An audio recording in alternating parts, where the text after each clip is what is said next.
This is the Marketing Umbrella Podcast, where it's all about getting the information you need from successful leading marketers to build and grow your digital marketing agency. Brought to you by Itamar Shafir, founder and CEO of Umbrella, the technology platform and brand that is powering thousands of marketing agencies around the country. Find him at umbrellaus.com. Now, here's your host, Kevin Pruitt. This is the Marketing Umbrella Podcast, and I am Kevin Pruitt, your host, and I have a very special guest today. But with the Marketing Umbrella Podcast, as always, we want this podcast to provide value and really to bring the best and the brightest in the marketing space to the podcasting venue. So our guest today is the founder of Creative Agency Success, a consulting firm dedicated to helping creative agencies scale. He's known for being a deeply inquisitive and analytical leader with a distinct ability to devise solutions that elevate companies and lifestyles. A two-time international best-selling author and passionate about sharing next-level strategies so that the creative agency leaders will find fulfillment and growth. Please join me in welcoming Robert Patin to the Marketing Umbrella Podcast. Robert, thanks for joining us. Thank you so much for having me, Kevin. It is, I've watched other episodes you've done, other interviews you've done, and it's really interesting to kind of watch you, live, because you're kind of a little low key, but man, you have dropped some value bombs. So if our listeners, I can't encourage you enough to listen to what this man has to say today, because it really is going to be gold and right up your alley. So Robert, round out a little bit. What did we not cover kind of in the intro?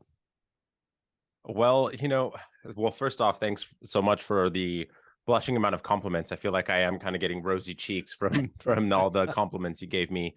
The thing I would say that wasn't really covered in the intro was my career has actually been very meandering, like a lot of agency owners. I studied photography, commercial photography major in college. I ended up having a creative business myself, doing portraiture, wedding photography, and some commercial photography as well.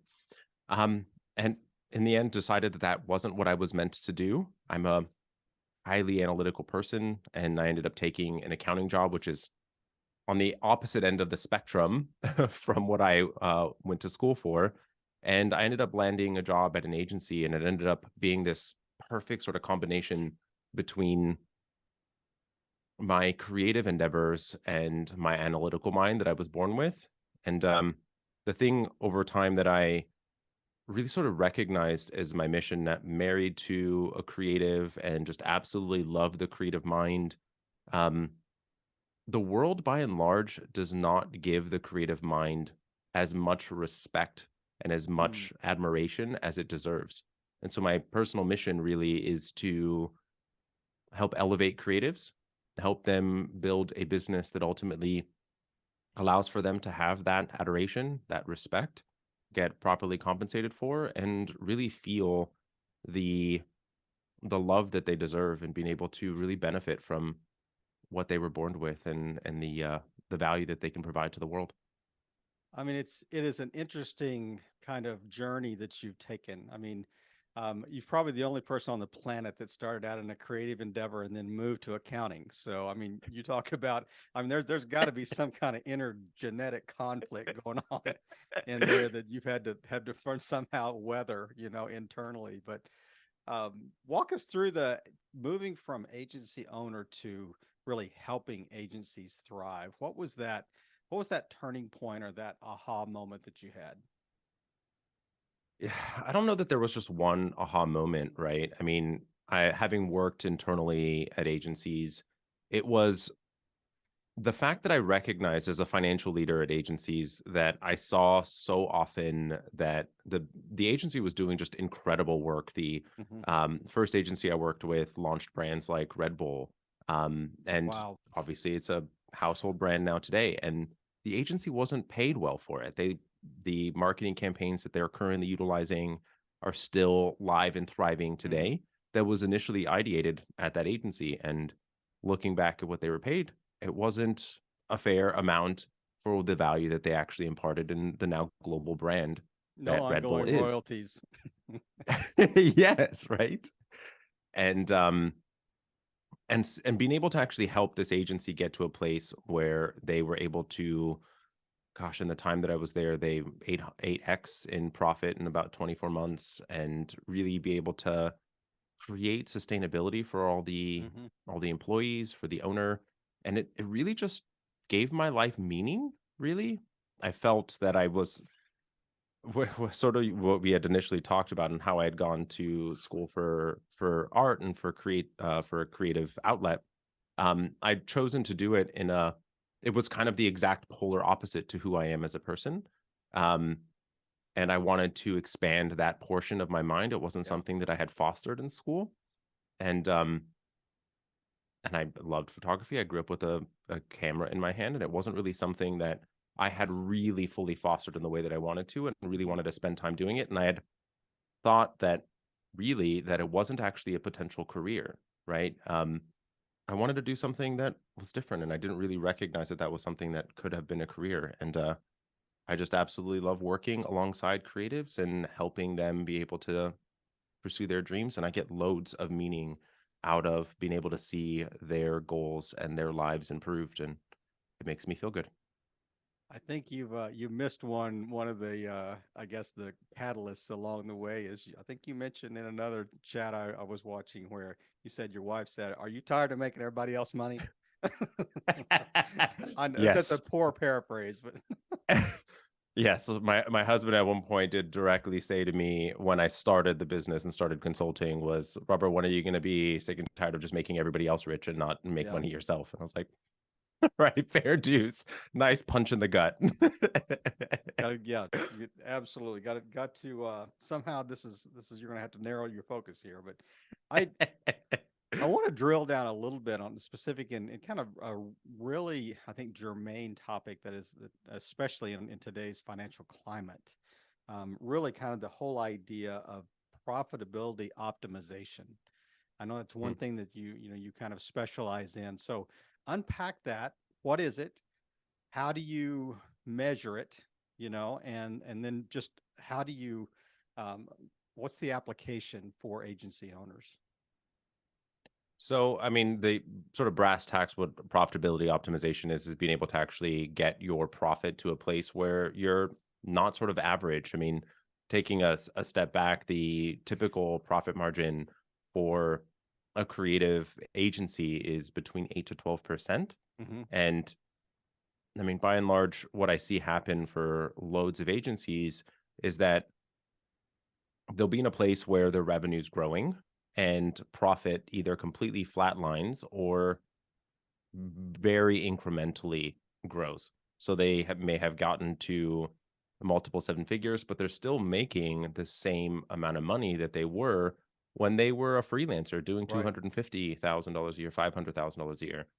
And ultimately, it's getting to a place where you're able to look at your profitability and get your agency to 25% net profit. That's where where most of my clients are, 25% plus. Some of them are getting in the 35-40% net profit, but um, that by and large, you get into those sort of lines. You're probably not investing enough into the team, which can hinder growth Hmm. as well. But it's getting it to a place where it makes sense. You're growing, your profitability is growing, and it's feeding your life and feeding the agency as well. And I mean, are you building it around kind of a lifestyle as well that you want to achieve? I mean, is that I know you tend to look at things, and we can touch on your book a little later, but kind of this idea of a holistic 360, view that you want to touch on that right now, or we can wait until later. I mean, I'm happy to touch on it now. I mean, I think that as an entrepreneur, we take on all the risk, right, Hmm. of owning a business. We give up our passive mind. We think about our business when we're at the dinner table, we're walking our dogs. It's something that we are dedicating so much of our lives to. And ultimately, I think if we're going to take that risk on, we are going to give that much to this thing that we are ultimately growing. We should Yep. benefit from it. It should help feed our lives. And there's so many business owners that end up in a place where I could be making more money if I was working at a job. I could have more freedom. I could have more space in my mind and in my life than if I were to be an entrepreneur. And ultimately, why would you want to do that, right? If you're not in a place where your business is feeding your life, then there's something that needs to change. Yeah, and I think you mentioned that you had some of these these crises moments that you've had to face at different times, and it was really interesting. I remember you talking about you'd kind of built the life you wanted to have, and then somehow it just business kind of caught up with you, and you almost had to do this again and again and again. It's like a you had to recycle this idea from time to time, but I it is interesting to just go back to the profitability question a little bit. You said, most of them are some are 8, 10, annual percent in that range, maybe up to 15. But what do you think causes this this stagnant growth? I hate to use stagnant, the word stagnant, because that's almost very negative. I mean, I'd love to be making 10% of my money right now, but what do you think causes this low margin annually for most agencies? So I would say that there's two primary pieces that lead into this. The first is that the thing that doesn't change for a lot of agencies is that the price point when they were the sole proprietor, where they were the person delivering, they were the project manager, they were the creative, they were all the things for the business, the price point that they were at stayed the same as they grew. Hmm. And they did not factor in all the costs that were associated with running an agency at the size that it was, and the cost of administrative support, the general administrative expenses of the business, the overhead, if you will, the cost of salaries. And that was not considered at the initial price point. And ultimately, they've incrementally increased it over time, which may have affected profitability. But as you grow, there's new expenses, there's new things you have to invest into the business. And ultimately, there was not a consideration made around the price point of what they needed to adapt to. And ultimately, over years that you have gained additional knowledge, you know how to help a client better. Ultimately, I think that as that knowledge is gained, that expertise is built, your price point should be changing along with it. And the other impact that is largely at fault here is loads of agencies are billing by the hour, the cost plus hourly billing model. And it is dramatically misleading being in a place where you're billing by the hour. My metric that I measure with every agency client is the average hourly earning. So the true understanding of what they're actually earning by the hour in the business, and so that they take all administrative expenses into it, understand all the hours that are going into it, and ultimately what is actually going on effectively for the business. The core problem for the hourly model is it doesn't assume and doesn't take into account the underutilized time. Mhm. And the hourly rate for the vast majority of agencies are assuming that the team is fully utilized. And so you're pushing people to be at Yeah. an 85% utilization, and you're writing time off, and ultimately it causes dramatic impact to your profitability. And I mean, retention of employees. I mean, if that's your metric that you're driving them, we're going to continue to drive you to produce more and more and more, because we want to utilize your time. But what do you think is something that we kind of identified maybe the problem areas? How do you come in and help them other than thinking differently about these things? Well, so the first thing that I typically am going through is I'm helping them create essentially a financial model for how they want to be looking at pricing in the first place. The the one of the real true implications here is that a lot of agencies and agency owners, when they're considering pricing, they get quite optimistic in Hmm. time, right? Where they're like, oh yeah, we can get that done in 20 hours, we can get that done in 30 hours. And it's like, actually, no, it took you 60, it took you Especially the web 100. developers. They're notorious. Web developers are Yes. notorious for that. Yes. And so what we do is we change the way that they're thinking, unless they have a really robust amount of time tracking where they understand what projects actually took to deliver, and we can use historical accurate information. And I'm Mhm. gonna Right. massive asterisks on Yeah. the accurate, because a lot of time data isn't. Um, we will change the way that they're thinking about it, creating a template that allows for them to factor in the actual true fully burdened cost of every single team member on the team, Hmm. understanding the number of weeks it's going to take, and then a slight sort of adjustment in how you think about time, not thinking about it as a number of hours, but thinking about it as a percentage of a person.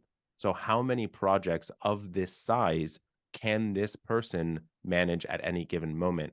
And then you end up getting typically between a 3 to 5% sort of margin of error Mm. that dramatically improves the amount of profitability. You actually understand what that profit will look like for every single project going into it and then making refinements over time. Do you see churn increase as agencies grow? I mean, um, do you like if it's this flywheel, we're just growing and growing and growing, but is churn also an issue sometimes with when you see this exponential growth? And how do you help agencies think through? It's not only bringing them in the front door, it's keeping them from going out the back, at the same time. So how do you help agencies think through that as well? So there's a couple components, right? I mean, to at the first face value, you have to be great at what you do. Mm, I'm not a designer. I'm not helping consult with people on how to be better creatives. They need to do what they do, yep. that specific service vertical, well themselves to begin with. So that's primary and most important to start. The other thing that there's two other things that I would want to really be considering here. The first is that loads of agencies end up becoming more executional than strategic with their clients. Mm, And there was an Adweek article that was published late last year that talked about how some 60% of brands were planning on firing their agencies within the next 6 months. And the primary reason that the brands were actually noting why they were going to be getting rid of their agencies was that they were not strategic, that the brand was the one that was coming up with the next strategy. The mm, brand was the one that was telling the agency what they needed to do. And ultimately, you have an incredible amount of access to the number of clients that you're working with, to the economic landscape, to the industry that yeah. you serve. And if you're not providing consultative services to your client, which is truly a lot of the value that you're providing is having that insight to them, and you're not actually consulting with them on that level, you're leaving a lot of opportunity for yourself on the table and also a lot of growth for your client. You're underserving them. The other piece is communication. Um, Lots of agencies don't communicate with their clients frequently enough and in a way that allows for them to feel seen and heard. And when someone feels understood, when someone feels like they are seen, when people actually pay attention to the other person on the side of that Zoom call or on the other side of that table, they build a deeper, more meaningful relationship with that person. And ultimately, not every single campaign is going to go well. I wish that they did. And I'm sure that every single person listening right now has had a campaign not go the way that they wanted to and didn't hit the KPI. And when you have a deeply held, trusting Yeah. relationship with the client, they're more likely to be forgiving in those Yep. types of situations, assuming that you own on to it. Yeah, that is a great point. And as you were kind of unpacking that, I was thinking, and it is completely dependent on the relationship that you built beforehand, and the trust, factor that you built beforehand. So if you were kind of consulting with, kind of younger agencies or agencies that are kind of on the, struggling a little more on this, the margin side of things. So what would be how would you coach them through this pricing? I mean, you've kind of talked about it at a, kind of a 10,000 foot level, but what's some real granular, thoughts that you can give on this? Like, I'm kind of afraid to raise my prices here because I'm barely keeping the clients I have, that type of response. Well, yes, that's a conversation I have with most clients when we're talking about increasing fees. And I mean, I've had clients go and they 5x their fee overnight because that's what they actually needed to do. Hmm. And conversion rate was not affected at all. Wow. Wow. And more often than not, and I realize that this is a lot of mindset and not a very tactical response, but more often than not, people are less concerned about the cost point. They're more concerned about knowing that they're going to get to the result. And the way that I would say that this is most easily articulated, and this is not in a branding or design oriented thinking, right? But let's say that you have 24-hour fitness, right? The cost of the membership is somewhere in the 40, $50 a month, right? Hmm. And then you've got sort of the Equinoxes of the world that's in the $300, $400 Yeah. a cost per month. And what is the distinction? What is the value sort of trade off between this? The equipment's roughly the same. You have the same rough amount of access to the equipment, right?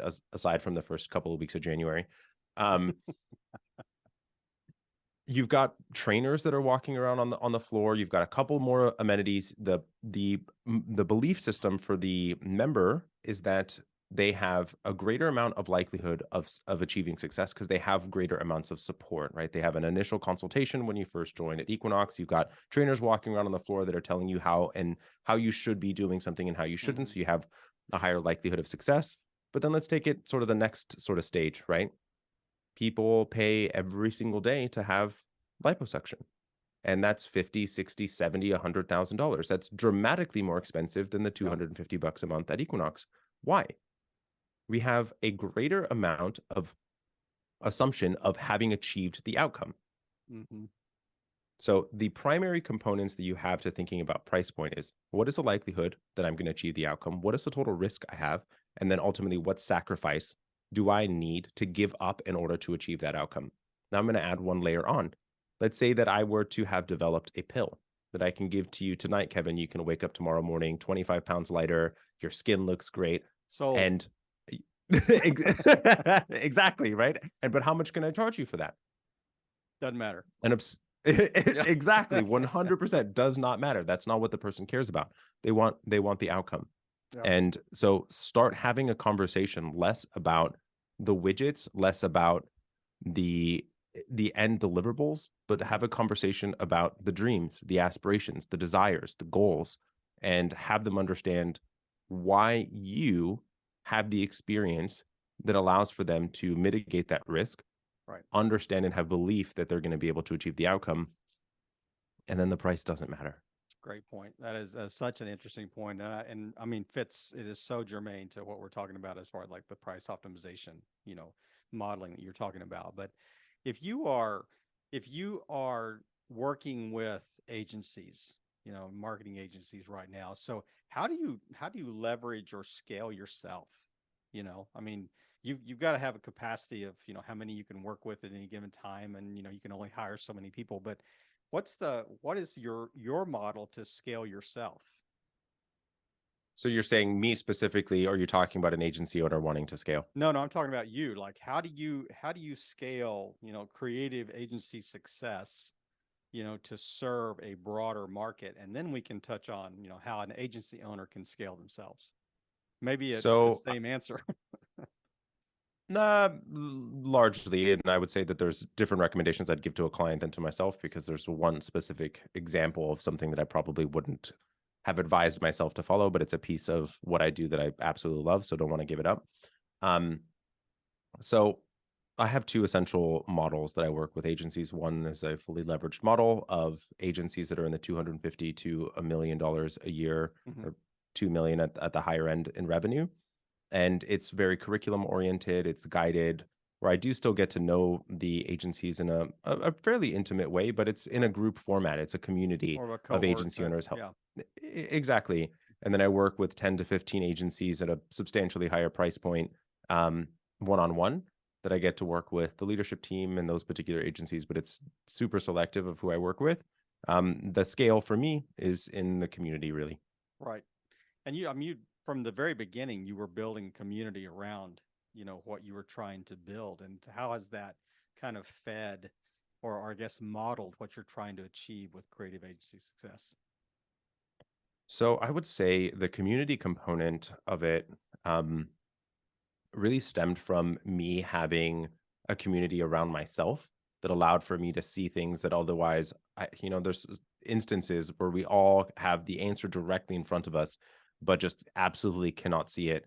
And the amount of times that I personally experienced that, and having really smart, really great colleagues around me that allowed for me to see the forest through the trees. And so the advent of our cohort and the community was one that I don't think that there was a true bona fide creative oriented community that helps serve each other the way that I had access to myself. Right. And I wanted to create that because for two reasons. One, because I knew that it would help, and the other is that there's this belief system in the industry that all the other agencies are your competitor. Mm. And I mean, I have relationships with people that quote unquote would be my competitor, and we talk back and forth all the time and provide each other insights. And ultimately, if we can both grow, there's what, 400 rough thousand agencies in the United States. Um, and the likelihood that I'm going to be stepping on each other's toes, and you talk about now that for agencies, and Yep. there's how many millions of businesses in the US market alone that can be served. There's plenty of business. You're likely not going to step on each other's toes. And that belief system that you need to hold that so near and dear to your heart, that's fundamentally, I think, wrong, because if that's the only thing that's allowing for your business to be successful, you've kind of already lost the game. Mm. Good point. Um, and two, it just becomes lonely, Mm. really, right? Yeah. Being an entrepreneur and being a business owner and agency owner, people are not going to understand what your life looks like. And It's having inherently other people lonely that, anyway. I mean, that's a lonely, by default, it's a lonely lifestyle. That's right. So anything you can do to mitigate that is definitely a bonus. So, um, 100%. what have we not touched on that you think that if you have agency owners that are listening to this, that you think would be helpful to them to know, maybe even outside of kind of the profit optimization side? I was going to go oriented to profit is where I was headed. Hey, this is your show, brother. Well, I'll say what initially came to mind. If you're in a place where your margins are low and you want to increase them, there's a couple of things that I'd want you to look at. First is your pricing model. How is your pricing model currently set up? Are you on a retainer model? Are you on a project model? Are you on an hourly model? How exactly are you coming up with your existing price? And is that the right model for you? Hmm. I've got blog posts that talk about the different models that you can explore. There's a specific article called Profitability from $1 for an agency, of exactly how to set it up at each different stage. So look at that. The other thing that I would suggest is going through truly analyzing your agency, understanding profitability by client, profitability by service, profitability by team, and by offering a free sort of guide on how to go about doing that. If listeners are interested as well, we can talk about it at the end of the episode. But going through understanding where are your problem areas and being able to actually focus your attention on what is the item that's ultimately going to have the biggest impact. Um, and then on a broader topic, the thing that I would say is so many of us, especially at the early stages of our entrepreneurship journey, we followed what other people did rather than creating our own. And that takes you to a reasonable degree, right? It gets you so far, but then you're going to hit a glass ceiling. Yep. And for a lot of people, end up hitting burnout. And there's so many different models. There's so many different ways of running your business. There's so many different ways of running an agency. And I mean, let's put it this way. I've mentioned this a number of times to clients. I mean, there was a business and I believe it reached 100 million in revenue selling pet rocks. And if Hmm. someone can do that, I mean, there's a market for selling canned flavored air right now. And I guarantee you that if you're listening to this episode, you're providing a greater amount of value than flavored canned air, loads more. And that is a thriving business. And there's so many ways to be able to build a business that is representative of you, representative of the things that give you energy. Don't follow what someone else has done before. Largely, that traditional model doesn't work. Create a business that serves you, creates that lifestyle that you want, and makes you excited about waking up in the morning and getting back to work. It's as we talked about, a lonely life as an entrepreneur in a lot of instances. And I mean, shit, if we're going to be alone, we might as well actually have some fun while we're doing it, right? No doubt. And it's interesting you talked about, just uh, kind of building on someone else's model. I mean, the thought that just came to mind is, imitation is exhausting, Hmm. and originality kind of brings a little more energy, to the space. But we're I This is my favorite part of the chat. We're going to kind of move to our rapid fire round here, and these you're going to think seemingly disparate set of questions that we're going to ask you right now, but just really quickly, kind of first word that comes to mind, first line, first answer that comes to mind. So, did you get along with your parents growing up? No, not really. I was the black sheep of the family, but no. You have siblings? I do. I've got two brothers. A pet currently, or pets? I do. I've got a little Shih Tzu named Blue. What time do you wake up in the morning? I'm pretending I'm 17 years old at the moment, and I'm waking up between 10 and 11 a.m. I'm operating East Coast hours, and I'm living in Europe, so that's kind of the reason why. Well, I mean, there's an excuse to sleep till noon. Let's get up at the crack of noon. Yeah, that's right. Because I'm going to ask you what time you go to bed. Now you're going to say like 3 o'clock in the morning. Between midnight and 1 a.m. typically, yeah. So, ideal vacation spot. Money, not an object. Oh man, I've traveled so much. That is the hardest question you'll probably ask me. In the past couple of months alone, I've traveled 100,000 miles. So maybe a quiet weekend at home. Perhaps. Actually, no, I do know. My happy place is Maui. It's in Hawaii. Specific the Grand Wailea there, that the spa. Spending an entire weekend there. I used to do quarterly quote unquote staycations, my husband and I, once a quarter there when we lived in Los Angeles. Good place to be. So let me ask you this closing question. If there's one thing about the marketing climate that you could change today, what would it be? You're king for a day. I'm king for a day. I would change the perception of clients of the rapid need for results, like to get from here to here, which is just short-termism and short-term mindset, but actually looking for continual growth and continual improvement, because I don't think that there's silver bullets in the world, and so many people are seeking them out. It's our microwave society. That instant gratification, I think, is what we demand. Yes, 100%. Robert, we have covered so much in this short period of time. Man, just close this out with whatever we haven't touched on that you'd like to wrap us up with, and then tell people where the best place maybe to find you online. And I think you mentioned earlier, you have maybe some resources you have available. What I would say is any agency owner out there that is currently in a struggling place, I can tell you it 100% gets better. Just focus on what you're doing. Actually do less, not more. The more that you focus, the greater amount of result that you're going to get. And if you're interested in what we've spoken about today, I'm offering an agency analyzer. So it's a tool to evaluate the profitability of your team, your services, and your clients to really understand where those problem areas are. A copy of my book, The Practical Agency. And if you want to chat one-on-one about where you currently are today, happy to jump on a call for 15, 20 minutes and talk about what ultimately you need to be focusing on in the next 90 days to be able to grow your agency. If you go to creativeagencysuccess.com/marketing umbrella, you can opt into any of those items. We will certainly make sure that those that links are in the show notes for us today. But Robert, thank you again just for taking time, and in your very busy travel schedule, obviously, that we somehow made it between the Alps and Kilimanjaro. That just really adding so much value in such a short period of time. But really just adding your voice to a podcast is created to bring in the best and brightest in the marketing space, the Marketing Umbrella Podcast. Robert, thank you again. Have a great week. Thank you so much for having me. Thank you for tuning in to another great episode of the Marketing Umbrella Podcast, where we provide the information you need from successful leading marketers to build and grow your digital marketing agency.